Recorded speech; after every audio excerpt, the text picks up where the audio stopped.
大家好，我係鐘哥。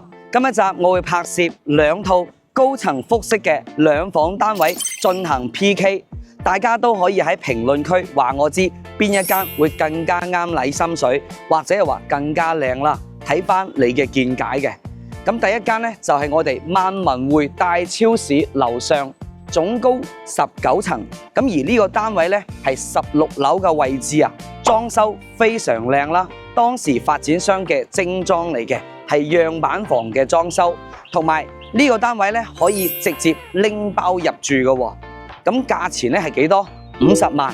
樓下就係我哋嘅商場，5層樓高，一樓係我哋啲電子或者係我哋啲餐飲，麥當勞啊，同埋大家樂啊、星巴克啊，全部喺一樓嘅位置。而二樓呢係萬文匯大超市，我哋嘅生活超市呢，譬如話我哋買啲雞鴨肉啊，或者係蔬菜啊，喺我哋2樓都可以進行滿足嘅。而3樓呢係我哋服裝，4樓同埋5樓呢都係輕餐飲，同埋我哋啲好多好好食嘅飲食呢都係喺4、5樓嘅。以及5樓呢都有健身會所同埋電影院啦。好，第二個單位就係我嘅右側行過去，大概200米嘅位置，中海世紀匯42方複式兩房嘅單位。咁呢，佢係屬於頂層望到好遠嘅景色嘅呢個複式單位嚟嘅，而且可以講緊2房可以改3房嘅單位，帶咗裝修都可以拎包直接入住嘅。價錢係幾多？講緊40萬咋。咁亦即係話呢兩套單位，一套係40萬同埋50萬，你會因為裝修或者係話我哋講緊更加實用而去揀翻邊一間呢？到時候同我講翻聲先。對面呢就係我哋嘅保利國際廣場啦。咁而我哋嘅高速路口行緊過去，講緊都係500米嘅一個位置，所以交通呢係非常之方便嘅。呢度聯通咗8個區域啦。東區、石岐、西區，包括我哋嘅三角民眾以及東升呢啲所有區陣咧都包圍咗喺度嘅，所以交通位置係非常之方便啦。咁而大家所熟知嘅香港直通巴士站咧，就喺我哋對面心理上城嘅樓下，就係香港直通巴啦。喺呢度可以講話直接坐車返我哋嘅香港係非常之方便嘅，講緊都係1個鐘到2個鐘以內嘅車程。後往前行500米就係我哋嘅中山香山街市港口市場，咁買餸乜都好方便嘅，而且嗰邊都有個大商場啦，叫做1+1嘅超市，生活超市嚟嘅，咁買嘢都特別平啦，係好方便嘅，而且仲有宵夜街添。咁眼前嘅呢個港口大道呢，往前行大概3公里就係我哋嘅中山北站、山姆會員店，呢啲交通配套都非常之方便嘅。落去少少呢，就係我哋嘅石岐區啦，3個紅綠燈到啦。咁到我哋嘅中山人民醫院，亦即係三甲醫院，直落去大概講緊6個紅綠燈就會到達㗎啦，10分鐘左右嘅車程就可以到嗰度位置。咁所以呢度嘅交通、飲食同埋醫療以及我哋嘅配套都係非常之齊全㗎。咁現在呢，我帶大家睇睇樓上呢個單位，開始俾大家鑑賞下。各位朋友，歡迎大家參觀第一套萬文匯樓上嘅精裝房。呢套房呢係原先發展商嘅樣板房啦，眼前所見真係非常之靚啦。嗱，睇下見到啲樓梯都係金屬件做好嘅，包括我哋大理石嘅背景牆以及樓梯做得非常之靚仔嘅。跟我過嚟一步步咁睇睇下。咁成間屋嘅房產面積呢係51平方嘅，咁不過講緊嘅係1樓嘅面積，2樓2間房嘅面積呢都不計算嘅。咁呢度有個優勢係咩呢？層高非常之高嘅，咁我哋總層高有5米，咁而間翻出嚟之後，每層咧大概有2.3米嘅，所以你睇下摸唔到嘅，好高嘅。呢度就係佢嘅優勢之一啦。好，咁大家第二個優勢唔使講啦，就係精裝修，你直接拎包入住噶啦。入門口佢呢啲櫥櫃全部做好晒嘅，即刻可以用嘅。咁當然到時候佢自己個人私人物品咧就會清走，咁留低嘅家私電器咧全部俾晒你所有全屋嘅家私電器，包括呢啲廚具櫥櫃包括呢啲抽油煙機咁樣。嗱，睇下電子鎖入門口有埋鞋櫃喺度。第1樓嘅洗手間，我哋攝影師睇睇，1樓洗手間都好高級㗎，地磚啊，包括所有嘅台盤啊，都做得非常之好。入邊有個淋浴房嘅，以及我哋嘅洗手間嗰啲洗手盤。嗱，呢度咧就係做咗一個冰箱位，咁當然冰箱係細咗啲，你可以買翻個大啲嘅塞入去，有咁高個位，係咪先？咁所有嘅包括呢啲木材包邊咧，都係啲金屬件包晒嘅，包晒邊會更加靚噶啦。好，成個客廳過嚟睇睇電視背景牆啦，其實背後咧都有少少地方擠嘢嘅，不過呢啲可以忽略啦。但係佢有個窗位可以透光。嗱，呢度咧就係屬於16樓嘅位置，成個景觀係非常之靚嘅。咁大家可以望翻出去睇睇，哇！真係成個景觀望到晒。對面咧就係萬文匯嘅對面就係中海世紀匯，陣間就會去睇呢一個屋苑嘅環境啦。第二套樓咧就係中間呢度，都係17樓嘅位置，望翻我哋南向嘅，而呢個方向咧係屬於東向嘅位置啦。咁朝早嘅陽光係非常之好嘅，同埋個視野係好開闊嘅。咁睇下見到佢呢個陽台嘅位置，依家打通咗，即係做咗個風窗，跟住就將個洗衣機咧擺咗喺度嘅。咁你自己再收效都得，包括呢個熱水爐全部喺度噶啦，咁都亦都好靚仔。呢啲全部會留低俾到你嘅。包括我哋呢台冷氣都係嘅，小米全部裝好晒噶啦。咁我哋攝影師過嚟睇睇，我哋而家上去2樓俾大家望一望啦。咁望完，我啱先忘記咗介紹呢個餐廳位，餐廳位好闊㗎。呢度其實佢淨係擺咗個台啫嘛，到時候你可以坐翻6人座又得，一個圓台又得，冇問題嘅。好，依家咧同我睇睇樓上。樓上之前咧呢啲金屬啊，包括玻璃啊，好靚嘅。抬頭望一望呢個，哇！水晶玻璃呢個吊燈係咪先？靚仔啦，好高級嘅一個環境嚟嘅。當初呢位業主同我買咧，都係因為睇啱咗我哋呢個叫做整體嘅裝修，唔使再去搞啦。咁但係佢自己都後期都花咗唔少錢去修葺過嘅，包括呢啲衣櫃啊、牆面啊都重新整咗嘅，包括廁所都係防水油做咗一次。咁所以呢個樣嘢都係做得非常之好啊！呢度咧係一個比較半開放式嘅一間房嚟嘅。如果你需要封閉咧，呢度裝嚿玻璃都得。睇翻你自己需要。目前嚟講佢就冇去裝翻個玻璃。作為一個書台響呢個位置，所有燈條啊，包括呢啲櫃啊，都做得好好啦。咁而且咧呢啲裝修依家講緊可以講話唔需要有咩夾唇之類噶啦。呢個洗手間都好闊嘅，唔係雖然矮少少，但係冇問題。但係2樓嚟嘅話，佢整體嘅層高，因為佢唔係高咗噶啦，呢度就爭少少可以摸到噶啦。因為佢係俾咗1樓嘅空間會更加高啲，盡量留俾2樓咧就多啲空間。呢度仲有一個好大嘅衣櫃。OK， 好。睇下正式嘅我哋呢間主人房先。主人房咧，佢係做咗好靚嘅裝修嘅背景。呢度係有一個玻璃即係佢嗰個背景牆喺度嘅。咁睇起身咧都令到空間會更加大。呢個位係咩意思咧？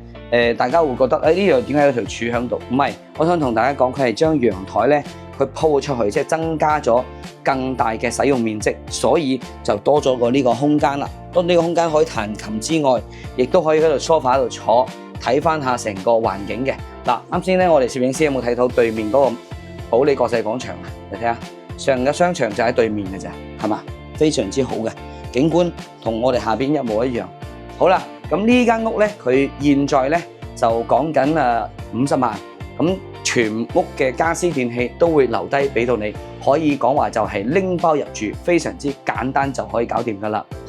唔知你感覺如何啦？依家我哋去參觀第2個中海世紀匯單位 ，Let's go！ 好啦，各位朋友，依家嚟到咗第2個樓盤，亦都係我經常會拍攝嘅呢個小區，就係中海世紀匯啦。就今日 PK 嘅第2套單位，就響呢個屋苑中海世紀匯呢度居住咗70%左右嘅香港人，因為佢個屋苑環境咧係非常之舒適嘅。你好，大家好，謝謝。因為呢度我哋嘅保安大哥都好好噶，我啱先已經提前同佢打咗招呼。如果唔係嘅話，我哋提前咧就要去掃碼先進入到呢個小區啦。環境係冇得講嘅，因為成個小區綠化都係屬於我哋中海地產嘅物業去管理。咁我哋講緊住宅樓咧，就總共有9棟啦。我人才房咧，依家未賣咗嘅，好似見到咁多吉咗響度。好多朋友問我係咪可以賣㗎？唔可以賣，嗰啲係政府人才房嚟嘅。咁可以我哋二手交易當中嘅就係我哋呢個住宅樓11層高或者8層高嘅86方嘅3房單位，依家講緊咧就83萬到93萬左右嘅一個均價。呢度咧就係我哋嘅公寓樓，咁1座、2座、3座分別係20方、30方同埋40方。咁我今日同大家影嘅呢套片咧就係42方嘅。我哋高層單位17樓嘅位置。咁我哋依家咧就上去睇睇呢個單位先。Let's go！ 好啦，我哋嚟到咗第2套單位嘅房屋內邊啦。咁我哋睇翻啦呢間屋嘅配置下，入門口同樣係配置咗電子鎖去俾到你嘅。咁同埋咧，我哋一面櫃嘅櫥櫃響度有電磁爐、消毒櫃同埋抽煙機。咁當然呢個 size 咧就比啱先個 size 會細翻多少，畢竟價錢都擺響度。啱先嗰間係50萬，而呢一間係40萬啊嘛。咁但係我哋如果住嘅人唔係好多，2到3個人係完全滿足到嘅。1樓入門口咧，廚房隔離咧就有個洗手間，而洗手間咧佢係可以做到乾濕分區嘅，完全冇問題嚇。呢間屋咧乾乾淨淨，業主咧重新都粉過晒㗎啦，即係執過晒啦，乾乾淨淨幾好嘅，拎包可以入住。咁當時有好多嗰個香港人都會買呢個單位咧，點解咧？係因為我哋呢個積係好好用嘅。其實業主依家擺咗個餐台喺度，正常嚟講係擺一個梳化喺呢個位置，跟住電視機喺呢度咧就更加慳位啦。而電視機背後呢度咧仲有個儲物空間係俾到你可以使用嘅喎。咁我哋層高咧就唔係好高啦，因為總高咧就4.5米，比啱先嗰度會少咗50 cm， 但係都冇問題。睇翻自己個人嘅喜歡嚇。咁我覺得就完全冇問題啦。如果唔係話你非常高嘅朋友嘅話，好睇翻依家業主咧就將呢度咧本身一間房變咗一個客廳嘅位置啦。嗱，係咪？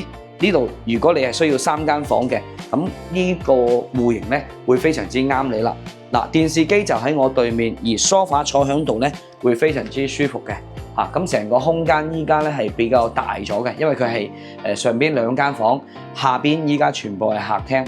所以我啱先講話，如果你將來係希望你自己住到變成3房嘅，咁呢個空間係完全滿足到你噶啦。睇翻正南嘅朝向，哇，望到好遠好開闊個景色。我相信好多中海世紀匯嘅業主都未曾體會到17樓呢度係頂樓嘅位置下，可以望到好遠嘅景色。而且咧今日咧天氣咧係灰蒙蒙嘅狀態，係睇得唔清楚嘅。如果日頭我哋有啲相咧可以俾你鋪俾你睇下，即係如果係好好嘅嗰個天氣嘅時候，望得係好遠嘅。隔離就係我哋嘅萬文匯啦，以及紅星美凱龍。過去咧都係行緊路過去200米嘅啫嚇。咁呢個陽台，我哋樓下就係我哋嘅泳池啦，包括花園啦，可以望到晒嘅。陽台呢個位置有埋熱水爐同埋洗衣機，呢啲都係業主會全部贈送俾你嘅。咁即係你乜都唔使搞啦，好冇？仲有我哋除咗梳化、茶幾、電視機，仲有埋3台冷氣啊！咁當然啱先嗰度都有，每間房都有冷氣嘅。咁呢度咧就有都有3台嘅冷氣，咁我覺得就好夠用噶啦。好，我哋依家咧上樓上睇睇下，樓梯都好 OK 嘅，木地板嚟嘅。係，我哋依家上去2樓睇睇先。OK， 好，先睇翻入邊呢間房先啦，因為我哋逐個嚟睇。我開咗燈先。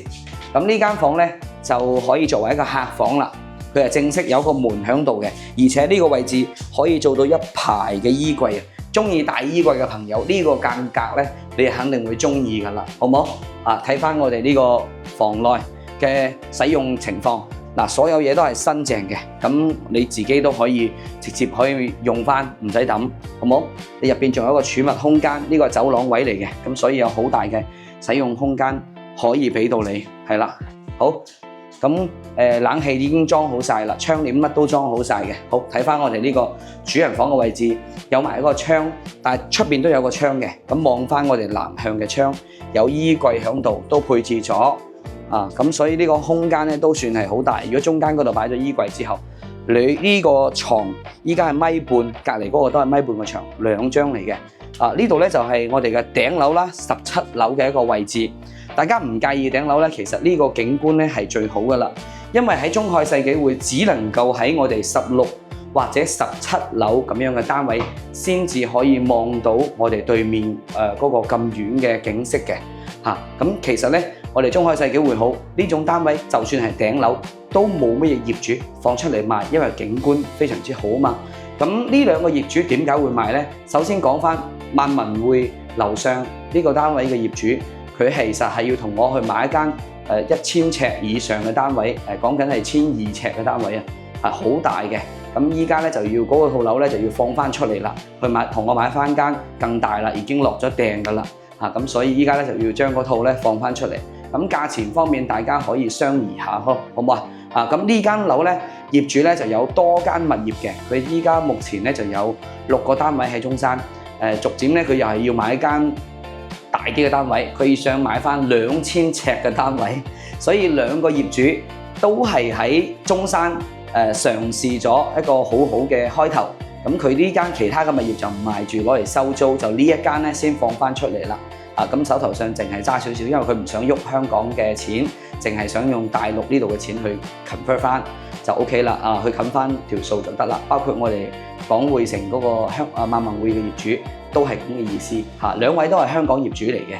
咁大家多得大家支持啦。咁呢一集咧，鐘哥咧就介紹咗呢兩位香港業主嘅2套複式單位。如果中意複式單位嘅朋友咧，一定要過嚟睇一睇嚇，咁去進行比較嘅。